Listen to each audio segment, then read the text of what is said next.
આગળ સુદર્શન ઉદ્ધારની કથા આવી, સંઘચૂડ વધની કથા આવી ને પરમાત્માએ ચૂડામણી લઈ લીધો. યુગલ ગીતની કથા આવી. જેમ વેણુ ગીત છે અને ગોપીજનો વનમાં વિહાર કરતા પ્રભુની લીલાના અવગાહન કરે છે, એ જ રીતે રાસ બાદ એટલે કે વેણુ ગીત એ સાધિકાનું ગીત છે અને યુગલ ગીત એ સિદ્ધાનું ગીત છે. વેણુ ગીત ગાતી સમયે રાસનો અનુભવ ગોપીઓને થયો નથી, પણ હવે મહારાસનો અનુભવ કર્યા બાદ ગોપીઓ યુગલ ગીતનું ગાન કરે છે. અને એટલા માટે યુગલ ગીત, યુગલ એટલા માટે પ્રભુ શૃંગાર રસ, દ્વિદલાત્મક, સંયોગાત્મક, વિપ્રયોગાત્મક. પ્રભુ બે પ્રકારે નામ અને રૂપ. 13 યુગલ, 26 શ્લોક, 12 માસ અને 13 અધિક માસ. વદ પક્ષ, સુદ પક્ષ, બે પક્ષ એક માસમાં, એટલે 2 શ્લોક. વામ બાહુ વામ કપોલ, ડાબા ખભા ઉપર ડાબો ગાલ ઝુકાવી વેણુને અધરાર્પિત કરી પ્રભુ વેણુના સ્વર ભરે છે. સુબોધનીમાં મહાપ્રભુજી સમજાવે છે કે 5 પ્રકારે પ્રભુ વેણુનાદ કરે છે. ઉપર જોઈ, નીચે જોઈ, જમણી બાજુ, ડાબી બાજુ, સામે, અને જે તરફ દ્રષ્ટિ એના માટે કૃપા, એના માટે વેણુનાદ. નાદ 5 પ્રકારે કરે, પણ સુધા 3 વહાવે. 3 સુધાનું દાન પરમાત્મા કરે છે. દેવ ભોગ્યા, ભગવદ ભોગ્યા અને સર્વા ભોગ્યા. દેવો સાક્ષીઓ જે છે, ગાયો, હરણીઓ, ભગવદીઓ માટે અને સ્વયં માટે સર્વ અભોગ્યા, એટલે કે પોતાની સુધા વેણુ દ્વારા વ્રજ ભક્તોમાં પધરાવીને પોતે જ એનું ગ્રહણ કરે છે. અદ્ભુત યુગલ ગીત છે. સ્વયં મહાપ્રભુજી જયારે વ્યાસાશ્રમમાં પધાર્યા ત્યારે વ્યાસજી સાથે 3 દિવસ સુધી યુગલ ગીતના શ્લોક ઉપર ચર્ચા થઈ. અને કૃષ્ણદાસ મેઘન પેલી શિલા પકડીને ઉભા રહ્યાની કથા પ્રસંગ આપણે જાણીએ છીએ. અદ્ભુત મહાપ્રભુજી વેણુ ગીત પુનઃ યુગલ ગીત કી રસ બરખા બરખાઈ પ્રગટ ભય માર્ગ રીત દિખાઈ. વંદન કરીએ. વેણુ ગીત એ નિત્યની લીલા છે, તો યુગલ ગીત એ વર્ષોત્સવની લીલા છે. અરિષ્ટાસુર વધની કથા આવી. નારદજી જેને સમાચાર આપ્યા કંસને કે તારો કાળ બીજો કોઈ નહીં. આ વસુદેવજીનું 8મું બાળક યા નંદ બાબાના ઘરે જે કૃષ્ણ છે ને એ જ છે. કંસને આવ્યો ક્રોધ, લાવ મારી નાખું. અરે ઉતાવળ ન કરીશ, એમ કર એમને તું બોલાવ, ધનુર્યજ્ઞનું આયોજન કર અને એમને આમંત્રિત કર. કોને મોકલવા પધરાવવા માટે? પસંદગી ઉતરી અક્રૂરજી પર. અક્રૂરજીને કહ્યું કે તમે પધરાવા જજો. અક્રૂરજી તો એટલા પ્રસન્ન થઈ ગયા કે મેં કહ્યું એવું સુકૃત કર્યું હશે કે પ્રભુને પધરાવવાની મને સેવા મળી રહી છે. જો સેવા કોઈ બી મળે ને તો પોતાનું સૌભાગ્ય જાણે. આ નાની સેવા, આ મોટી સેવા, ભીતરની સેવા, બહારની સેવા, સેવાને આવા વિશેષણો લગાવીને નાનાની બનાવો. સેવા એ શબ્દ જ પોતાનામાં પૂર્ણ છે. સેવા મળી એ જ સૌભાગ્ય છે. એ બુહારી કરવાની હોય કે માળાજી કરવાની હોય, પણ સૌભાગ્ય માનીને કરવું. આ બુહારીમાં તો શું, માળા કરીએ તો મોટું. અરે ના, બુહારી પણ એટલા ભાવથી કરો ને કે એક દિવસ ઠાકોરજી તમારી નિકટ આવીને કહે તું બુહારી બહુ સુંદર કરે છે. કારણ કે પ્રભુ તો ચોકમાં ખેલવા આવે ત્યારે બુહારી કરતા કરતા એવો ભાવ કરો કે આમાં ધૂળ નથી, મારા ઠાકોરજી જે અહીંયા રમીને ગયા ને તો આ રજમાં ઠાકોરજીના ચરણોનો સ્પર્શ થયેલો છે, એ રજને હું વાળી રહી છું. આ વ્રજરજ છે.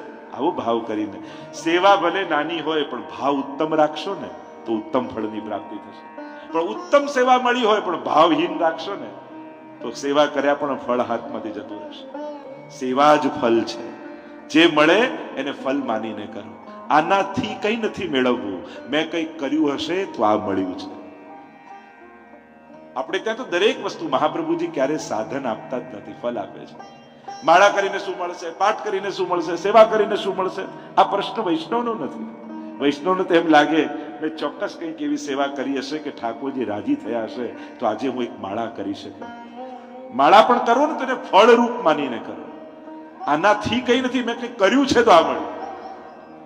આજે 9 યમનાષ્ટક કર્યા એનાથી શું મળશે એ ન વિચારો, પણ મારા પર યમુનાજી આજે બહુ રાજી છે, જો ને 9 યમનાષ્ટક હું કરી શકું, એને ફળ માનીને કરો. એટલે સેવાને કોઈ વિશેષણ ન લગાવો. નાની મોટી, અંદરની બહારની, ખાચાની ચેકીની, સેવા એ સેવા છે. સેવા મળ્યું એ જ પ્રભુની પ્રસન્નતાનું પ્રમાણ છે.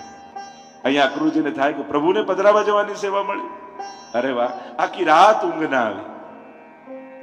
સવારે ઉઠ્યા, તૈયાર થયા, રથ પર લગામ ખેંચી.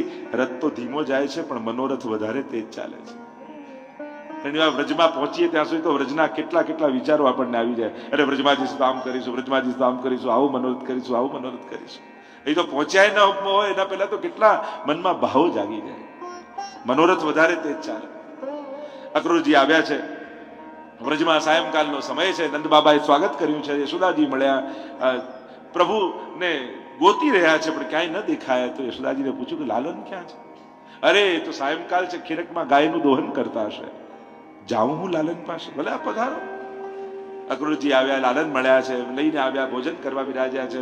ભોજન કરતા કરતા અક્રૂરજી વાત કરી કે હું તો પ્રભુને પધરાવવા આવ્યો છું, કંસનો સંદેશો અને આમંત્રણ લઈને આવ્યો છું. પ્રભુ તો તૈયાર થઈ ગયા. હા, અમને તો ઘણા દિવસથી મથુરા જોવાની ઈચ્છા હતી. બાબાને તૈયાર કરી લીધા, પણ મૈયાનું મન માનતું નથી. લાલન હું નહીં જવા દઉં. અરે એક રાત પણ તને મારા વગર મેં રાખ્યો નથી અને એમ કેમ તને મથુરા જવા દઉં? અને લાલન તો જીદે ચડ્યા, ના મૈયા મને જવાબ દેવો પડશે, હું તને વચન આપું છું કે હું જલ્દી પાછો આવી જઈશ.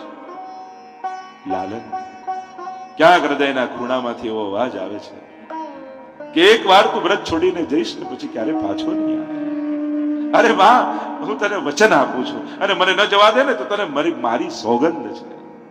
અને જયારે પોતાની સોગંદ લાલને આપી, મૈયાએ કહ્યું ઠીક છે લાલન, જવું હોય તો જાઓ પણ જલ્દી પાછા આવજો.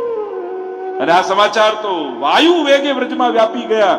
કૃષ્ણ વ્રત છોડીને મથુરા જઈ રહ્યા. અરે ગોપીઓના ટોળા ને ટોળા સવાર પડતા તો આખો નંદાલયનો ચોક ભરાઈ ગયો. ઘણી ગોપીઓ તો રથની નીચે સૂઈ ગઈ, પૈડાની નીચે. અરે રથ લઈ જવો હોય તો અક્રૂર અમારા ઉપરથી લઈ જા, જીતા જીવન તમારા કૃષ્ણને વ્રજમાંથી અમે જવા જ નથી. અરે કોણે આનું નામ અક્રૂર રાખ્યું? આ તો ક્રૂર છે, આનાથી મોટો ક્રૂર બીજો કોઈ નથી. રડતી આંખે વ્રજવાસીઓએ વિદાય કર્યા છે પ્રભુને. સંક્ષિપ્તમાં કથાને આગળ લઈ જાઉં. પ્રભુ વધાર્યા છે મથુરા અને કહ્યું અમારે તો મથુરા નગરી જોવા જવું છે. એટલામાં સખાઓએ આવી ગયા વ્રજમાંથી. કહ્યું પણ આવા ગામડાના કપડા પહેરીને વ્રજમાં મથુરા નગરી કેમ જોવા જવાય? થોડા નવા સારા કપડા મળે. અને એટલામાં કંસનો ધોબી ત્યાંથી જતો હતો. એને પૂછ્યું તું અમને કપડા આપીશ? અરે તમારે જેવા ગામડામાં રહેનારા ક્યારે કપડા જોયા છે કે તમને આપું? જેમ તેમ બોલવા લાગ્યો. પ્રભુની યાદ આવ્યું, આ તો અહીં છે રામા અવતાર વાળો ધોબી છે. એક થપાટ મારી ત્યાં જેનો ઉદ્ધાર થઈ ગયો. કપડા કાઢ્યા પણ કંસના. જ્યાં પજામો કાઢ્યો એમ લાગ્યું આ તો કોઈ મંડપનો ગેટ લાગે છે. બે આ પગમાં ઘુસ્યા, બે આ પગમાં સખાવું. પ્રભુ ખ્યાલ લોકોને ભાન નથી, કોઈ દરજી મળે તો કપડા ઠીક કરે. એટલામાં સામે એક દરજી હતો, એની પાસે ગયા અને કહ્યું કે તું અમને વસ્ત્રો ઠીક કરી આપીશ? કે બદલામાં શું આપશો? કે સારૂપ્ય મુક્તિ આપશો? પ્રભુ કે જા તને સારૂપ્ય મુક્તિ આપે. એકવાર વસ્ત્ર સેવા કરી તો સારૂપ્ય મુક્તિ મળી. આ મારા વૈષ્ણવ રોજ નવા નવા વાઘા પ્રભુને કરીને ધરાવે તો ઠાકોરજી તમને શું નહીં આપે?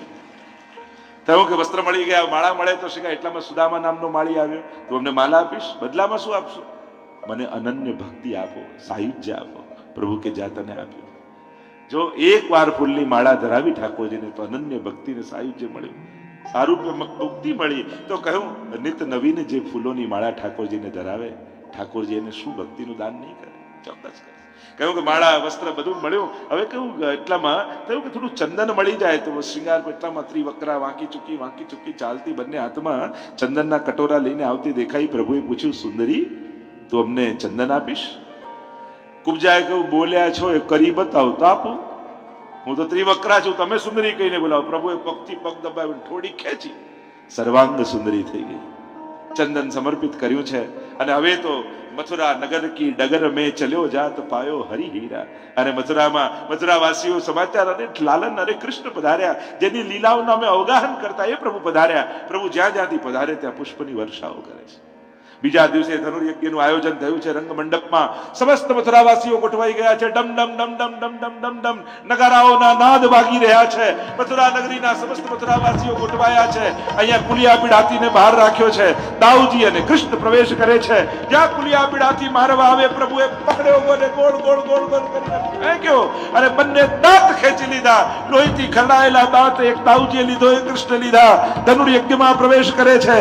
ચાણુર અને મુષ્ટિક આવ્યા, બંનેને લઈને પકડીને પછાડ્યા. બંનેનો ઉદ્ધાર થયો છે. સલ તોષલ કૂટ ત્રણે પહેલવાનો આવ્યા. બંનેને હાથથી પકડી ગોળ ગોળ ગોળ ગોળ પકડીને ફેંક્યા છે. દાઉજીએ કહા વો રહા કંસ બચાન પર બેઠા હૈ. ભગવાને છલાંગ મારી પકડ્યો કંસને, પછાડ્યો. જ્યાં મારવા જાય એવો ભય લાગ્યો ત્યાં જેનો ઉદ્ધાર થઈ ગયો. બોલો કૃષ્ણ કનૈયા. કંસનો ઉદ્ધાર થયો. અસ્તિ અને પ્રાપ્તિ. કંસની પત્નીઓ રડતી રડતી પિતા જરાસંઘ પાસે ગઈ. ઉગ્રસેનને રાજા બનાવ્યા. પ્રભુએ કહ્યું કે હવે હું મથુરા છોડીને વ્રજ નહીં આવું. નંદ બાબા પાછા પધાર્યા છે. જનો યાદી પ્રભુના સંસ્કાર થયા છે. વિદ્યા અભ્યાસ કરવા માટે સાંદીપની ઋષિના આશ્રમમાં પ્રભુ પધાર્યા છે. 64 દિવસમાં 64 વિદ્યાને પ્રાપ્ત કર્યા છે. અહીંયા વિરહનું વર્ણન બ્રજમાં આવ્યું છે. યશોદાજી ઝૂરી રહ્યા છે, મારા પ્રભુ ક્યારે પાછા મળશે. નંદ મહોત્સવ એક દિવસ જન્માષ્ટમીનો દિવસ આવ્યો. દૂર દૂરથી રાજા મહારાજાઓ આવ્યા છે અભિવાદન કરવા માટે પ્રભુનું. અને ઉદ્ધવજી પ્રભુના પ્રધાન અને મિત્ર ચારે બાજુ મહેલમાં ગોતી રહ્યા છે કે પ્રભુ ગયા ક્યાં.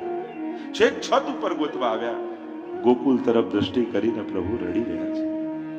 અરે પ્રભુ, જન્મ દિવસનો આવો ઉત્તમ દિવસ, આનંદનો અવસર, અને આપની આંખમાં આંસુ. ઉદ્ધવ મોહે બ્રજ વિસરત ના. ઉદ્ધવ આ બ્રજ ભૂલાતું નથી. આજે પણ સૂતો હોઉં અને મૈયાનો અવાજ કાનમાં ચડાય, હે લાલા, હે કનૈયા, જાગી જઉં છું. મારી ગાયો મને રડતી દેખાય છે મારા સ્વપ્નમાં. ભોજન કરવા બેઠો હોઉં ને જ્યાં માખણ આરોગવા જઉં, મને મારા ગોપીઓનું માખણ યાદ આવે. ઉદ્ધવજી કહેવા લાગ્યા, પ્રભુ આપ પણ માયામાં ફસાઈ ગયા. આ મોહ મમતા, આ મારું તારું, આ સ્નેહ બધા બંધનો, આ બધા તો માયા છે. મેં અરુ મોર તોરતે માયા. અને આપનો ક્યાં અભાવ છે? આપ તો સર્વત્ર સમાન રૂપે વ્યાપ્ત છે. આપને કેવો વિરહ. જ્ઞાનોપદેશ કરવા લાગ્યા. પ્રભુને થયું આનું જ્ઞાન આનો રોગ બની ગયો છે. આ મારો કેસ નથી, મોટા ડોક્ટરો પાસે મોકલો. એમ કહું તું મને જે શીખવાડે છે ને એમ કર આ બધું મારી ગોપીઓને શીખવાડી નાખ. એ મારા વિરહમાં બહુ ઝૂરે છે. આ બધું એમને સમજા. હા, ભણેલા હોય ને એને ભણાવવાનું બહુ ગમે અને સલાહ આપવાનું બહુ ગમે. હા, એમને તો તુરંત સમજાવી દઈશ. અને ઉદ્ધવજી ચાલ્યા છે વ્રજ તરફ. સુંદર ભ્રમર ગીતની કથા આવે છે. અને જ્યાં ઉદ્ધવજી આવે છે ને, પ્રભુનો રથ, પ્રભુએ પોતાનો મુગટ આપ્યો, પીતાંબર. એટલે એક ક્ષણ તો ગોપીઓને એમ થયું કે પ્રભુ આવ્યા. દોડી ગોપીઓ. ઉદ્ધવા ગમને જાતા ઉત્સવો સુ મહાન્યતા. લક્ષ્મણ બાપુ જાણે મોટો ઉત્સવ કરી દીધો. પછી રાધાજી કે ઉભારો ઉભારો, આ તો કોઈ બહેરૂપિયો લાગે છે. જ્યાં ઉદ્ધવજી ઉતર્યા એટલામાં ગુનગુન ગુનગુન ગુનગુન કરતો એક ભમરો ઉદ્ધવજીની આજુબાજુ માળાની આસપાસ ફરવા લાગ્યો. થોડી વાર ત્યાં ફરે, પાછો થોડો આવે ગોપીઓ પાસે. એટલે ગોપીઓ કે જા, દૂર જા. મધુપકેતો બંધો માસ્પશાંગ્રીશ પત્ન્યાહ, દૂર જા. મથુરામાં રહેલી, અમારા શોકના ગળામાં રહેલી માળાના ફૂલમાં રહેલા પરાગ ઉપર બેસીને તું આવ્યો છે, જે તારા પગ ઉપર લાગ્યા છે. તું જેવો કપટી એવો તારો માલિક પણ કપટી છે. બહુ સંભળાવ્યું 10 શ્લોકમાં. પણ ગાતા ગાતા પછી રડવા લાગી ગોપીઓ. તું કેવો હોય કનૈયો, પણ એના વગર જીવવું અઘરું છે. થોડી વાર રડે ને થોડી વાર હસે. ઉદ્ધવજી એક એકને સમજાવવા જાય. કેવા આવ્યા કે તમારા માટે હું સંદેશો લઈને આવ્યો. જોર જોરથી હસવા લાગી ગોપીઓ. સંદેશ ઉદ્ધવ, સંદેશા તો એના આવે જે ક્યાંક દૂર ગયા હોય, પર જો મન में तन में और नैनन में वाको कहा संदेश. એને કેવા પત્રો વ્યવહારો હોય. અમારો કનૈયો અમને છોડીને ક્યાંય નથી ગયો. જો સંધ્યાકાળનો સમય થયો, હમણાં અમારો કૃષ્ણ આવતો હશે. હમણાં એ નંદ બાબાની ગૌશાળાની મોટી મોટી શ્વેત ગાયો, જેના ગળામાં સોનાની ઘંટડી બાંધેલી છે, સોનાના શિંગડાઓ છે, કંકુના થાપા લગાવ્યા છે, એવા ગાયોના વૃંદને ઝુંડને લઈ લઈને અમારો કૃષ્ણ વેણુના સ્વર ભરતો ભરતો હમણાં વૃંદાવનમાંથી આવશે, ગાયોને ચરાવતો છે. ઉદ્ધવને તો આ બધી ગાંડી થઈ ગઈ છે. અરે કૃષ્ણ મથુરા છે, એમનો સંદેશો લઈને હું આવ્યો છું. એ તારો કૃષ્ણ હશે, અમારો તો આ આવે. જો ઉદ્ધવ. અને જ્યાં પાદર તરફ આંગળી કડી અને ત્યાં ગળામાં બાંધેલી ઘંટડીઓના સ્વર સંભળાવા લાગ્યા. Ton ton ton ton ton. અને મોટી મોટી ધોળી ગાયો પોતાના ગળામાં બાંધેલી ઘંટડીઓના શોર કરતી, ધૂળને ઉડાડતી, અને ચારે બાજુ ધૂળની ડમરીઓને લઈ ગાયોના વૃંદ આવવા લાગ્યા. ઉદ્ધવને આશ્ચર્ય. અરે ગાયો ક્યાંથી આવે છે? અરે ઉદ્ધવ જો, હમણાં વેણુનો સ્વર અમારો કનૈયો ભરશે અને સ્વર સંભળાશે. એટલામાં દૂરથી વેણુનો સ્વર સંભળાયો. ઉદ્ધવના કાન ઊંચા થઈ ગયા. ગોપીઓ તો જે બોલે છે થઈ રહ્યું છે. અરે જો હમણાં ગાયો હટશે ને અમારો કૃષ્ણ દેખાશે, અને જ્યાં ગાયો હટી અને ત્યાં કાળી કામળી કાંધામાં રાખી વેણુના સ્વર ભરતા કૃષ્ણ ચાલતા ચાલતા ગાયોને લઈને પધારે. ઉદ્ધવજી આંખોને મસળે છે, સ્વપ્ન છે કે ખરેખર કૃષ્ણ ગયા છે? તો જેને હું મથુરા છોડીને આવ્યો એ કોણ? અને આ ગોપીઓના ઈશારા ઉપર પ્રગટ થયેલો આ કૃષ્ણ કોણ? સમજાઈ ગયું. આ તો ગોપીઓના પ્રેમની તાકાત છે. એમણે ચરણ ગોતવા જવાની જરૂર નથી. એ તો જ્યાં મસ્તક નમાવે ત્યાં ઠાકોરજીએ ચરણ પધરાવવા પડે એવું છે, પ્રગટાવવા પડે.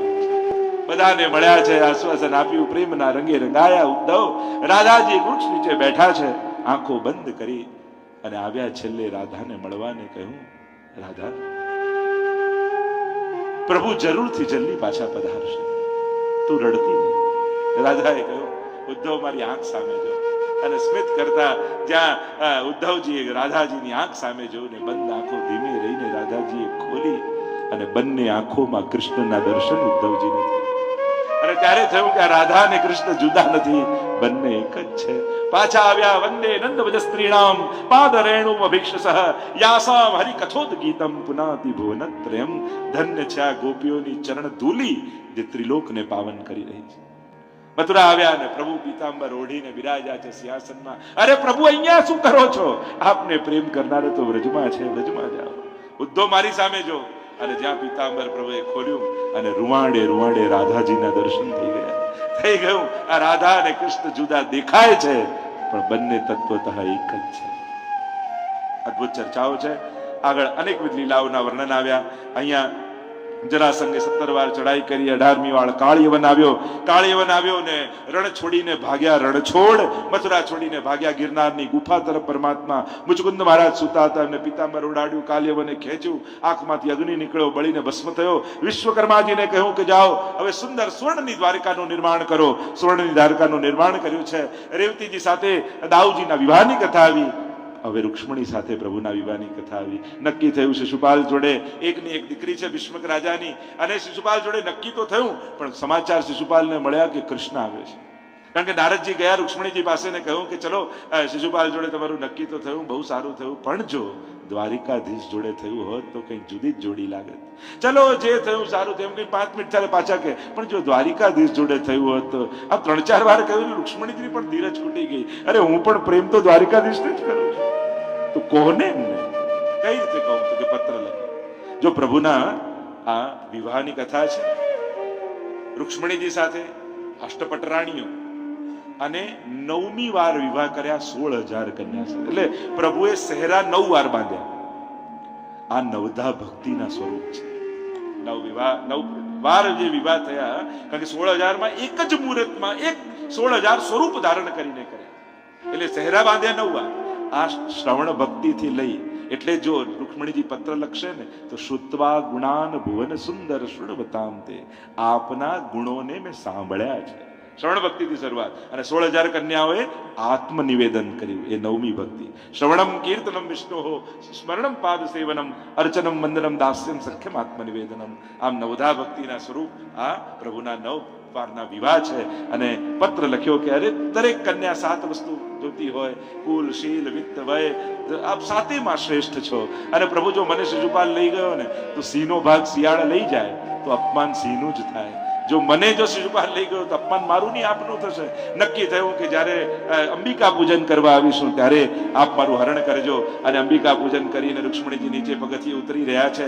રથની લગામ પકડીને પ્રભુ ઠાડા છે. અને જ્યાં આવતા જોયા રૂક્ષ્મણીજીને રથની લગામ ખેંચી ગડગડ ગડગડ ગડગડ ગડગડ તો રથ કિનારે પહોંચ્યો છે સીડી પાસે. અને રૂક્ષ્મણીજી હાથ લાંબો કર્યો અને પ્રભુએ હાથમાં હાથ લઈને ખેંચ્યા. બોલો રૂક્ષ્મણી ભગવાન કી જય. યુગલ જોડી સરદાર કી જય.